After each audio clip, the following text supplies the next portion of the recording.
Welcome back to Real Estate Unlocked, the podcast that helps everyday Australians buy smart, build wealth, and make confident property moves. I'm your host, Brent Govan, buyer's agent, property investor, and someone who's passionate about making the property world less confusing and more accessible.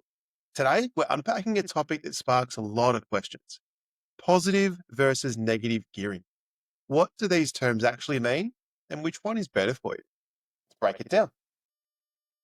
What is gearing?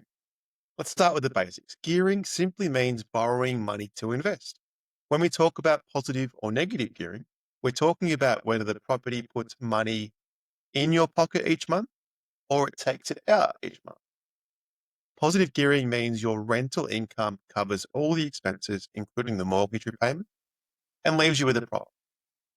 Negative gearing is when your expenses exceed the income and you're running at a loss. Now, that might sound like a bad thing, but here's the twist. That loss can actually work in your favor, depending on your strategy. So how does negative gearing work? It's very common in Australia, especially for people chasing capital growth in high demand suburbs. Let's say you buy a property in inner Melbourne for 800,000. Now, that admittedly would be difficult to do, but it's an easy figure to work with. Your rental income is $600 per week, but your mortgage repayments, rates, insurance, and maintenance come to about $800 a week. What this means is that it leaves you with a shortfall of approximately $200 a week, close enough to about $10,000 a year. Now, here's where the tax benefit kicks in.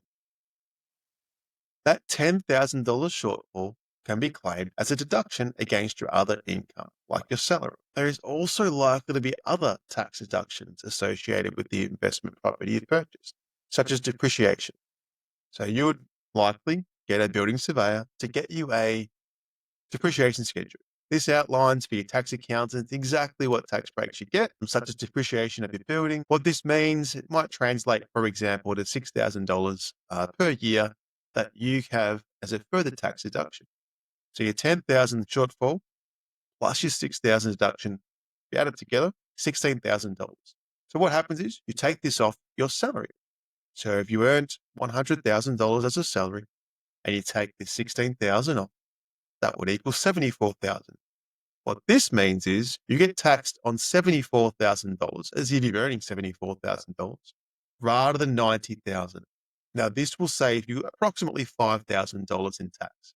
Right? So you're paying 5,000 tax less over the year. So once you claim it, you'll have paid $5,000 less. Rather than seeing it as a $10,000 shortfall, because you're getting $5,000 back in tax, you're actually only have a shortfall of 5,000. Now, given your focus is on capital growth and you buy this amazing investment that's going to grow a lot over time, 5,000 is a very small amount if yours is growing $100,000 a year, for example. Hence why negative gearing is quite common. Now, it's important to recognize that negative gearing only makes sense if the property's value is going up, because you're banking on growth to outweigh the cash. Now, positive gearing on the other side is different. So it means that rent covers all the costs and gives you a surplus income. So rather than a loss, you've got cash flow from day one. This often happens, for example, in regional areas or with lower purchase prices and higher yields. For example, you might buy a property for $500,000 in a regional town and receive $600 in rent. After all expenses, you might be left with between $100 and $150 a week in the green, so profit. But remember, that profit is taxable income now. So it gets added to your annual income, and all of a sudden you're losing 30 cents to every dollar, or 30% of that. So rather than seeing it as earning $100, you're realistically earning, say, $70 a week. Still a great profit, especially if you have a portfolio. They all add up. Fantastic. And that is the other alternative, having a cash flow positive profit. The upside is that you're not bleeding cash. The property helps you service itself or even builds up a buffer. For some investors, especially those nearing retirement or wanting income, positive cash flow is gold. So, $1 million question. Which one is better? Well, honest answer is it depends on your goals. If you're early in your investing journey and you're focused on long-term capital growth, negative gearing makes a lot of sense. But you've got to budget for the shortfall and have the income to support it.